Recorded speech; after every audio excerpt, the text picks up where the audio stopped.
Jean-Marc Zulesi, bonjour. Bonjour. Un mot sur le dîner du CRIF. Elisabeth Borne hier a annoncé qu'elle voulait un dispositif unique pour à la fois faire retirer les contenus haineux antisémites en ligne et avoir une démarche judiciaire. Est-ce que c'est possible ? Oui, c'est possible.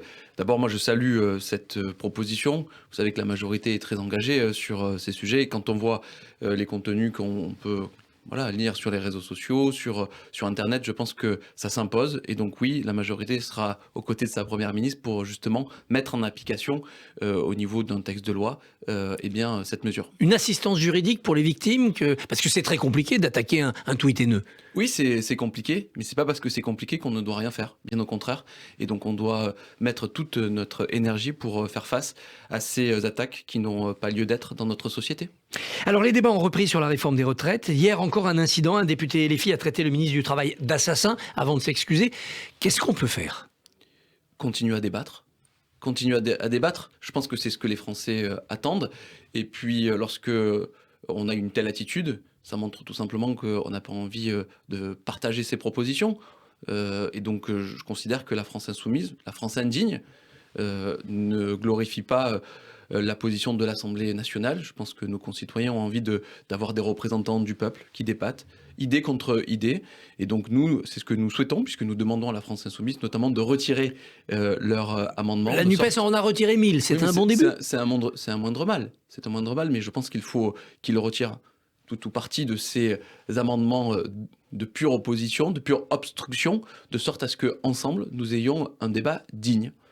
Ce débat, s'il va jusqu'au vote, notamment de l'article 7 qui repousse l'âge légal à 64 ans, vous êtes sûr d'avoir une majorité ? Oui, nous aurons une majorité.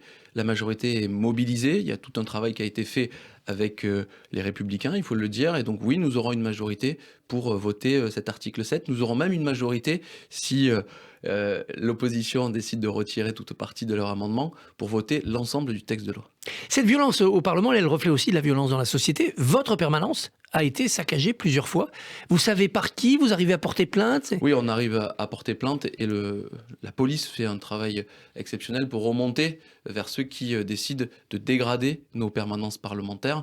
Et donc il faut continuer, je le dis, à dénoncer ces actes, mais aussi avoir des signes d'ouverture, c'est-à-dire que moi j'ai toujours dit que ma permanence était ouverte pour dialoguer, pour travailler sur des propositions, pour faire remonter un certain nombre d'initiatives, et donc je continue à avoir cette position d'ouverture et de travail. C'est à Marseille qu'on a vu aussi une effigie d'Elisabeth Borne pendue haut et court. Est-ce qu'il y a un tropisme sudiste de cette violence sociale ? Non, il n'y a pas un tropisme sudiste, mais ce qui s'est passé ce week-end est grave. Il est grave parce que non seulement ça vient casser la dynamique qui était plutôt bonne d'un mouvement de manifestation qui se tenait plutôt bien. Et donc c'est dommage que quelques personnes décident d'agir ainsi avec des images violentes. On n'a pas à montrer la Première ministre ainsi, une poupée pendue. Et donc forcément, moi je condamne ces actes et j'appelle au calme. Alors, le mouvement social va se mettre en pause après une journée jeudi. Rendez-vous le 7 mars pour une France à l'arrêt, disent les syndicats. Le blocage général, la grève reconductible, ça vous inquiète ? Non, il faut être tout simplement attentif, bien entendu. Regarder ça avec beaucoup d'humilité et justement que nous puissions avoir le débat à l'Assemblée nationale. Il faut aller vite dans les parlements pour désamorcer un peu cette colère. Aller vite, il faut prendre le temps de débattre, c'est certain. Mais ce n'est pas en ayant ce sentiment, que les Français aient ce sentiment de blocage à l'Assemblée nationale qu'on arrivera à apaiser la situation. Donc moi, véritablement, le sujet, je pense que pour arriver à apaiser, c'est de pouvoir débattre convenablement à l'Assemblée nationale. On travaille sur l'avenir de notre système de retraite. On veut absolument garder notre système par répartition. Ça, c'est essentiel. Et ça, je pense que les Français peuvent le comprendre. Si le blocage arrive, ça sera par les transports. Vous êtes spécialiste de la mobilité. On peut améliorer le service minimum, le service garanti ? Je pense qu'on a déjà fait beaucoup sur le sujet du service minimum. Il y a peut-être un sujet, c'est-à-dire de pouvoir décaler le préavis de grève, de passer de 48 heures à 72 heures. Pour mieux s'organiser. Pour mieux s'organiser. Ça, je pense que nous pourrions travailler sur le sujet, mais sinon beaucoup a été fait pour que justement nous puissions assurer ce service minimum. Et des périodes de grève interdites, par exemple aux fêtes de Noël ou bien par exemple aux Jeux Olympiques de 2024, vous l'envisagez ? Christophe Barbier, je n'y crois pas une seule seconde, parce que vous savez qu'en France, on tient à ce droit de grève.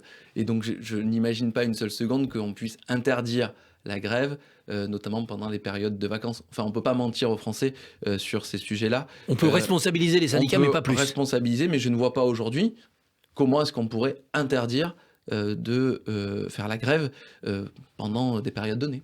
Si blocage il y a à partir du 7 mars, c'est le gouvernement qui sera rendu responsable par l'opinion.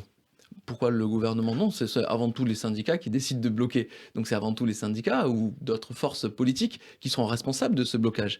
Donc à nous, justement, de pouvoir partager le fond de cette réforme, expliquer dans quelle mesure est-ce qu'on a entendu un certain nombre de propositions. Je pense notamment sur la prise en compte des carrières longues, notamment sur la prise en compte de la pénibilité. On a voté l'index senior hier, tout le travail qu'on fait pour que cette réforme soit plus juste pour notamment les femmes. Donc tout ça, je pense qu'à nous de le partager. Alors regardons dans le détail, l'index senior, est-ce qu'il ne faut pas mettre un peu plus de punitif pour les entreprises qui ne respectent pas la règle? On l'a voté hier, il y a du punitif d'une part, et d'autre part, on a baissé l'index senior à 50 salariés. Au lieu de 300, au lieu de 300. Donc, sur les 1 200 € de retraite minimale, ça agite un petit peu les débats depuis quelques jours.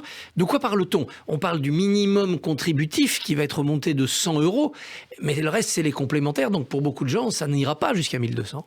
En fait, on est constant par rapport à cette proposition. On l'a dit dans notre programme. L'objectif, c'était 1 200 € brut, donc 1 100 € de retraite minimum. Donc ça, c'est un premier point. Et on est arrivé à faire évoluer cette proposition, puisque initialement, c'était réservé aux nouveaux retraités. Et donc, dans le texte de loi, notre volonté est bien entendu à l'étendre aux retraités avant la réforme. Mais pour ceux qui ont eu une carrière complète. Pour ceux qui ont eu une carrière qu'on complète. ne peut pas compléter un peu par des dotations de trimestre pour... D'où la nécessité d'avoir un débat à l'Assemblée nationale pour que, argument contre argument, nous puissions arriver à avoir une réforme qui soit la plus juste possible. Et on a du mal à voir les chiffres. 2 milliards, dit Aurélien Pradier, 10 milliards, dit le gouvernement. Vous y voyez clair, vous, dans les chiffres de projection des coûts? Oui, alors là, vous parlez de la proposition d'Aurélien Pradier qui est très injuste au final, puisque la volonté est de permettre à des personnes comme moi, par exemple, qui travaillent comme des ménageurs 2 mois l'été. Donc d'avoir un trimestre et de partir après 43 ans. Et partir après 43 ans. Mais c'est purement injuste par rapport aux déménageurs qui travaillaient avec moi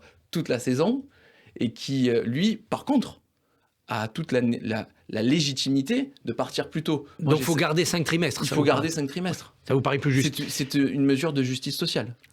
Dans le cas des femmes, qu'est-ce que l'on peut encore améliorer? On voit bien que cette réforme ne détruit pas complètement l'injustice des femmes. On leur demande même un effort supplémentaire. Est-ce que ça, vous pouvez bouger? Moi, je pense qu'on peut arriver à bouger, notamment sur le sujet, mais on ne peut pas laisser dire qu'on n'a rien fait sur le sujet des femmes. Bien au contraire, on prend en compte le congé de parentalité très important qui jusque-là n'était pas pris en compte. Donc ça, c'est une mesure de justice pour rendre cette réforme la plus juste possible pour les femmes, justement. Donc on aura le débat, mais je crois qu'on a déjà fait beaucoup sur le sujet.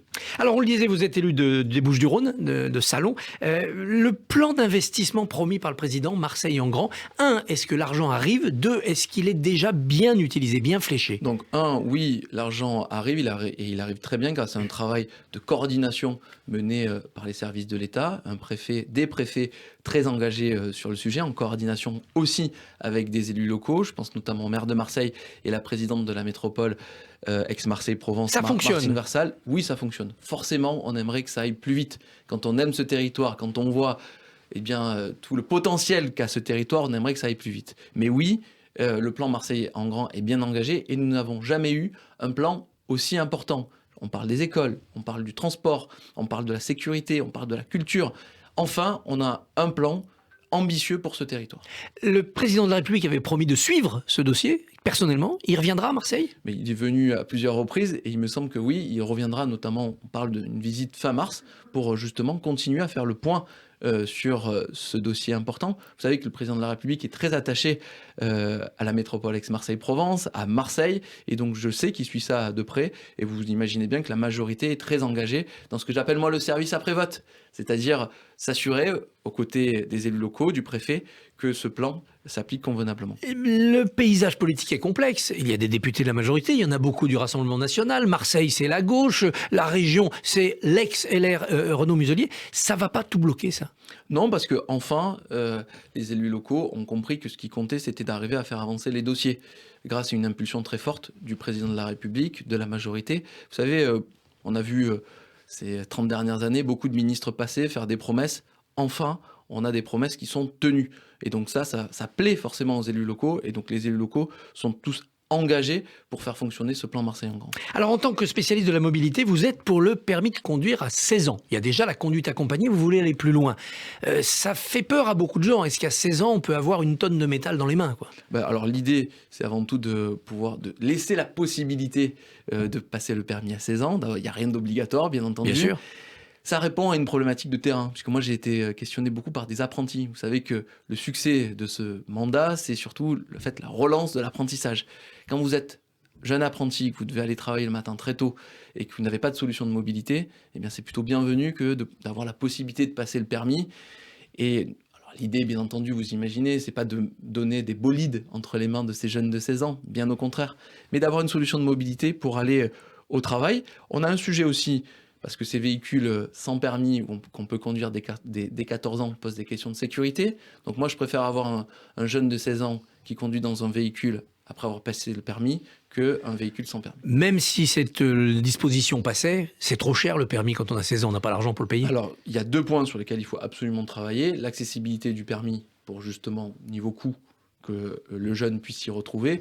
Et puis on a aussi un sujet de délai. Parce que, vous le voyez bien, il manque d'examinateurs. Et donc, il faut régler cette problématique de délai parce qu'il ne s'agit pas de rajouter plus de personnes qui passent le permis. Il s'agit aussi de leur donner la possibilité de plus rapidement le passer. Donc, le sujet du fait de passer le permis à 16 ans ne doit pas faire oublier l'accessibilité et le fait d'améliorer le délai de passage de permis. On sait combien de jeunes de 16 ans conduisent sans permis?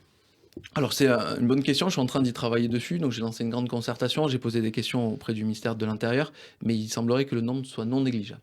Jean-Marc Zulesi, merci et bonne Merci à journée. vous. Merci.